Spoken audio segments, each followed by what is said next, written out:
Well, good morning, and thank you very much for joining us. I am Yori Folari. Hope we meet you well. Believe it or not, the whole CSU, Chicago State University saga is still out there, at least going by social media. And, you know, you've no doubt heard a lot of commentary about it, but we'll look into it again because if that's the narrative that the opposition, you know, wants to keep out there, okay, we have to, you know, address some of these things as they come, lest it be thought, you know how people say that you tell enough of a particular kind of a story enough times, then some of it will begin to stick. Now, that's the point of view of the opposition, but certainly not the point of view of those who are in support of the president's party and the president of the Federal Republic. Well, good morning to you. I should say I'm delighted to have you, Mr. Hilliard Etta, former acting national chair of Progressive Congress. Great to have you in studio live. Thank you very much. Thank you very much. Because until now, we've more often than not had him, you know, remotely. But we also have with us today, you know, a homeboy, quote unquote, a homeboy, even if he's joining us remotely. I'm talking here about Dr. Oludare Manidoti. He's a US-based medical practitioner and convener of Social Rehabilitation Grace and Support Initiative. A fine morning to you, Dr. Manidoti.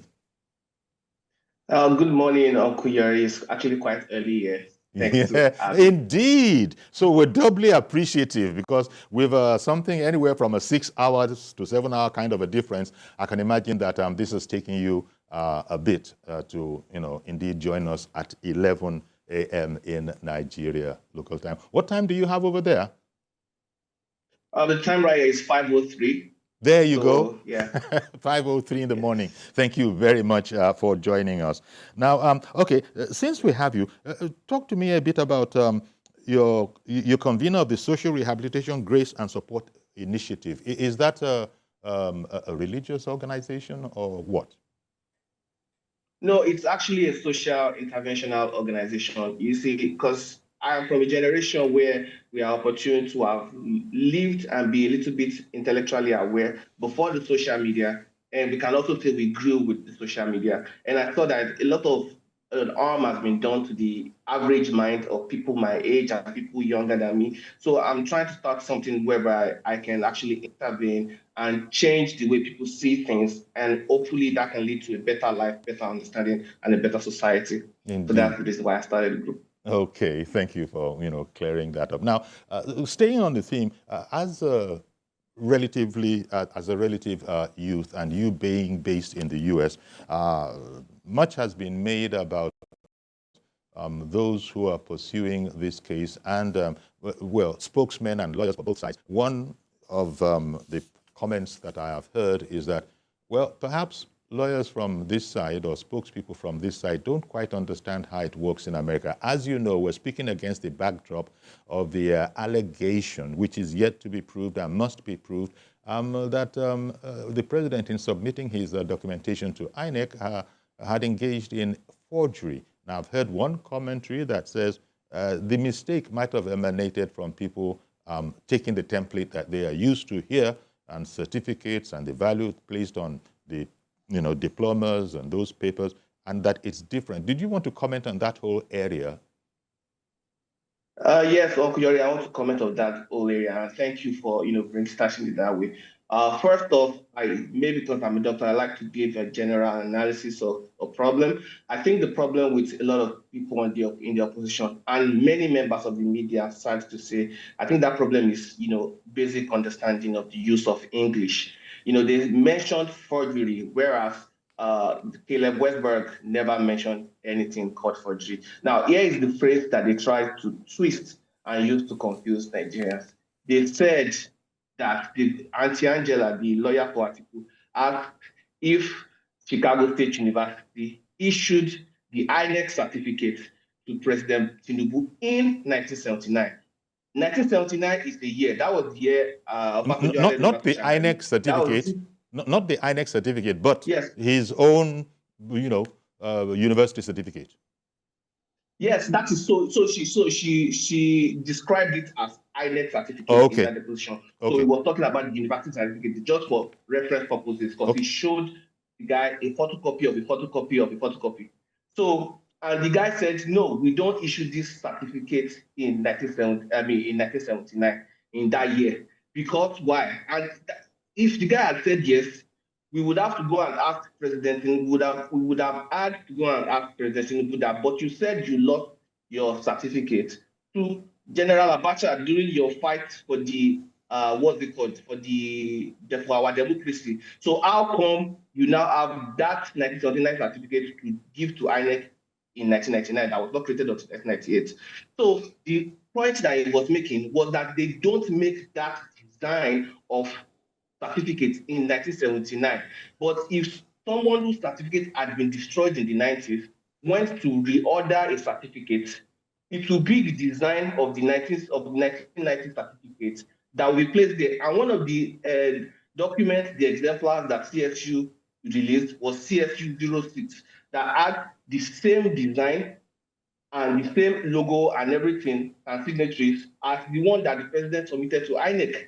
It is there in part of their document. The name was blacked out.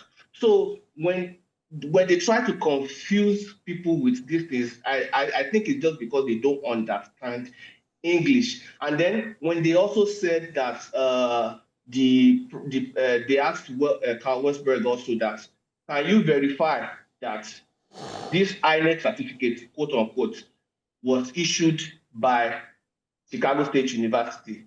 And Westberg said, because this document is not with us, we don't have the qualifications to make that assessment. That was what he said in the deposition.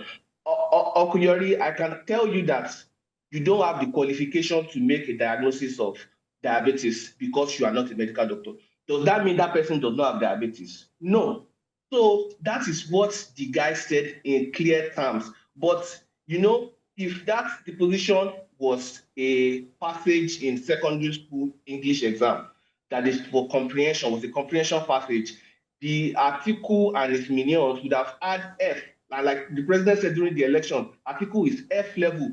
That is why they don't understand the basic English that guy was saying. And I would like to say this, that I'll take us to church a little bit and talk about First Chronicles chapter 20, where they spoke about how King Jehoshaphat defeated Ammon and Moab.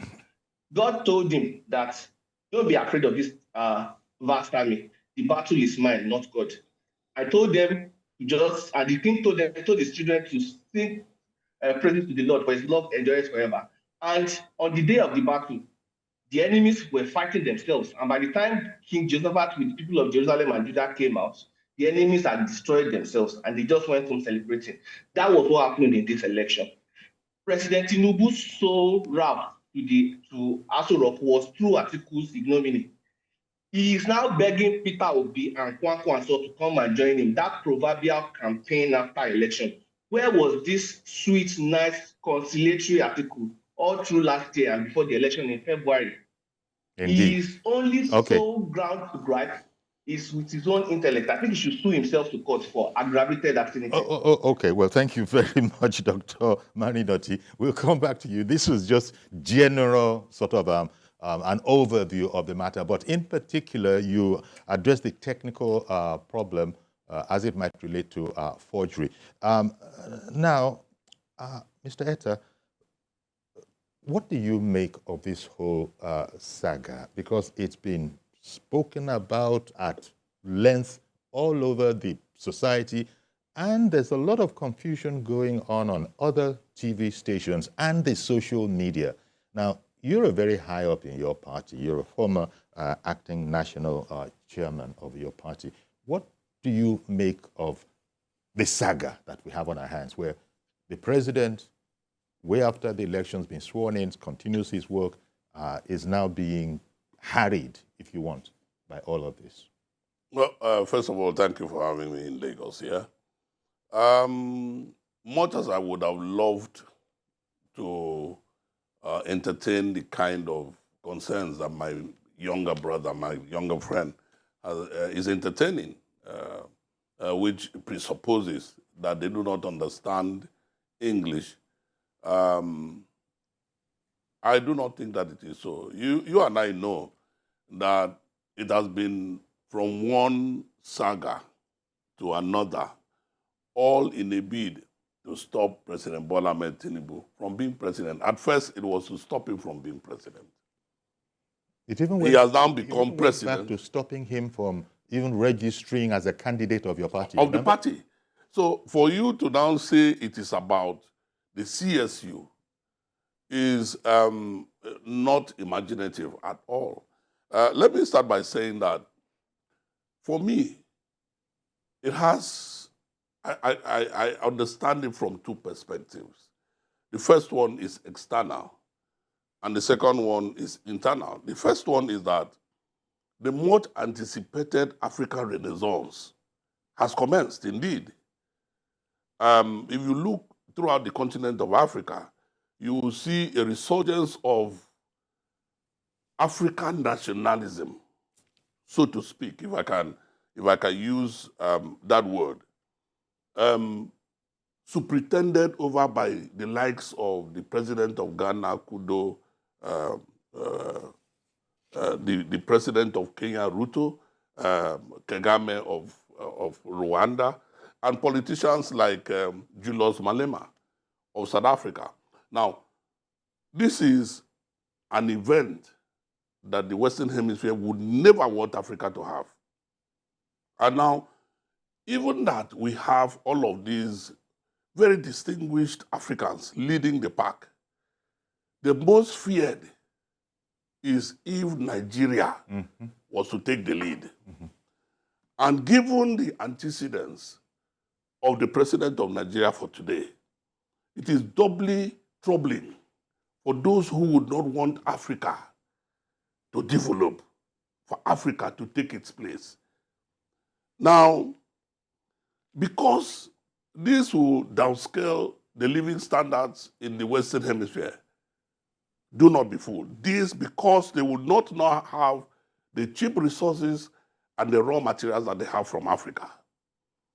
They are now going around Africa, the African continent, looking for greedy, unpatriotic, troublesome politicians to use to destabilize Africa. And if they can have it, stop Africans who they have it in them to unlock the potentials of Africa from sitting in power over these African nations. Now, for me, that is the first perspective. Okay. One of being used, yes, as it were. Yes. Even though they themselves might say that's a low blow. Yes. It is indeed in the interest of the West that this African Renaissance be diminished and extinguished at this point. All right. Okay. And the ascension to the presidency of Nigeria of the like of President Bola Ahmed Tinubu is quite troubling to them. And so it is not for me surprising that what is happening in Nigeria today is happening. Okay. Now, the number two one, when it concerns directly, when it concerns former Vice President Atiku Abubakar directly, is pure, unadulterated hatred. Now, remember that in 1999, Vice President Atiku was elected governor of Adamawa State, just like the president of the country today was elected governor of Lagos State. Now, with other progressives in the Southwest, the present president has led the charge for the development of the Southwest that has made the Southwest perhaps the fastest growing economic area of Africa today. Whereas former Vice President Atiku Abubakar, who had become the Vice President, with other individuals in the Northeast, have led the Northeast to becoming perhaps the most poverty-stricken, developmental challenged area of Nigeria. And Adamawa, in particular, a desolate land.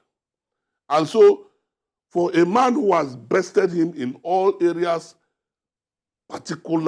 all areas of concern, all areas of human endeavor, of course you can only have bile and hatred. Because the sending Nigerians had thought that when he returns from his unproductive and illiterate expedition in America, that he would come and apologize to the president of Nigeria and apologize to the Nigerian people. What did he do? He convened an international conference where he only alluded to the fact that the certificate that was given to the president was forged after he earned it. Now, what is forgery? Forgery is supplying information or document with an intent to defraud. Now, how can somebody present his own certificate, what he earned, Forge that again. and forge that? How can he forge what he earned? Well, no material benefit. What was the benefit? And no material detail was even changed. Nothing was even changed. Now, my brother, I don't know what you think about what we. Sorry, sir. I don't know what you think about what we have heard. That well, the attitude of the Americans to these diplomas that Nigerians and perhaps other Africans take so very seriously is not the same to them. They say they even farm that out. That what is sacrosanct is the transcript, but as anybody else so designated could produce a copy when you request it, and so the people that were speaking for CSU said that they really have no knowledge of that. That in fact they don't have those things. These are not. This is not our practice. If you read through the deposition of Mr. Carl Swelsberg, you find that even though he said the document that was presented to INEC is not what he knows. Of course, he also said that you can legally obtain a diploma through a third-party vendor. Now, has Atiku investigated the certificate to know that it was not from a third-party vendor? Because it defies all human understanding that one would go to the length of forging what he has. Now, you see, the truth must be told. It is important that Atiku does not take a moral high ground, because it is this Atiku that we know. Well, yes, indeed. We'll come back to that. Let me also, touch base again with our U.S.-based guest, Dr. Marini Dotsi. There was also the matter that the opposition is playing up, which is that F for female was an indication on the form that they are working with, and that the president had actually indicated M for male when he had made his application. Now the point is being made that, look, I think the point was made that those kind of things are no more than, it's just an error, and that it is not unheard of. Sometimes you write things and you see E and OM accepted, errors and omissions accepted, to keep it legal. There will be these human things. But people are trying to make a whole song and dance out of the F for female thing. Would you like to also comment on that? Because no doubt you must have heard all these particulars where you're at over there. Yeah, yes, sir. And I'll tell you a story, Uncle Yori. My mother's national identity card has M written on it. Does that make my mother a man? No. And if you tell these people that, Nigeria's NIN, my mom's card has M on it, they will not complain because they'll say Nigerians, right? So I think it's basically inferiority complex. They feel like these Onyibo people cannot make mistakes. So for them to have written F, then they must have checked the genitalia to confirm that it is. It does not make any sense. He writes, it was a clerical error, and the admission letter clearly stated that he is a man. They are looking at him. Sometimes you can judge a name, a sex from a name. Rebecca would probably be a woman. They don't understand any of the Nigerian names. And that was part of the point that was called. Especially as that name is a unisex name anyway. The president's first name is a unisex name. It's not as if it was a name like Fausat, for instance. A name like Fausat or Monsurat, for example, is clearly, it cannot be attributed to a male. To a male, and that is even for us Yoruba people. Even an Igbo person might not know, let alone an American person. I really don't believe that the West has an agenda against Nigeria, because I feel like if we look at it, if Nigeria can complete the Trans-Saharan pipeline and start selling gas to Europe, it will help them in curtailing Russia. So I think they probably have an interest for us to even do well. But let's go to the, like, one of the things that you also spoke about in terms of like the differences in the system. In the United States of America, they don't need a WAEC or anything to get into university. They do an SAT, and there is no educational requirement for SAT. Some people in secondary school, they do college hours and transfer it so that they can spend less money in the university. If you look at the transcript that the university released, the university it shows there that President Tinubu transferred 27 hours from that Southwest College, and then he completed 93 hours, making a total of 120 credit hours.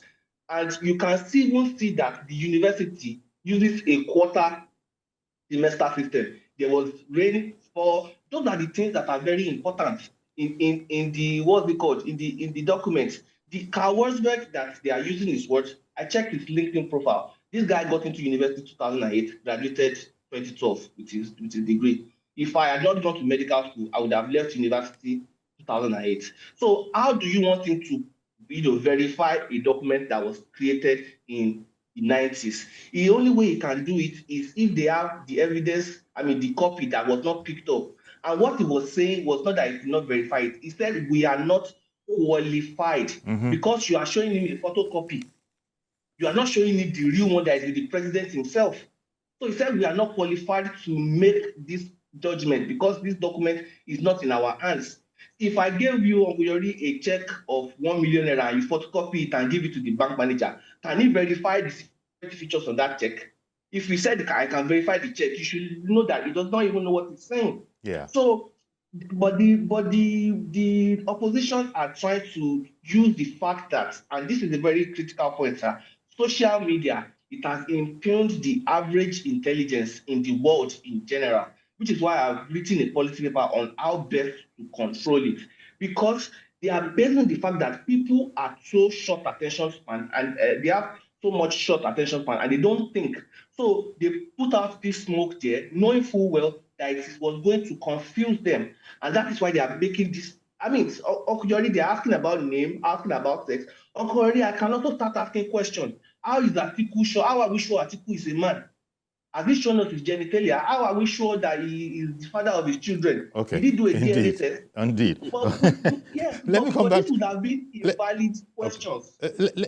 Thank you very much. Let me come back to you after asking Mr. Etta this matter about look, the way they're going now on this, in spite of all the evidence, lawyers. I know you're not. Well, I don't know if you are. No, I'm not. But we have been told, we have been told on the authority of the knowledge of lawyers that unless there's a very, very special extenuating circumstance, you can't even bring anything before the Supreme Court that has not been pleaded at any of the lower courts. Take hold. I'm sure you have spoken with a lot of colleagues on that particular aspect. What would be your commentary there? Because former Vice President Atiku is just going hell for leather on this whole matter. Do you think all of this will come to anything? Well, I must continue with my train of thoughts because you see, most people are looking at the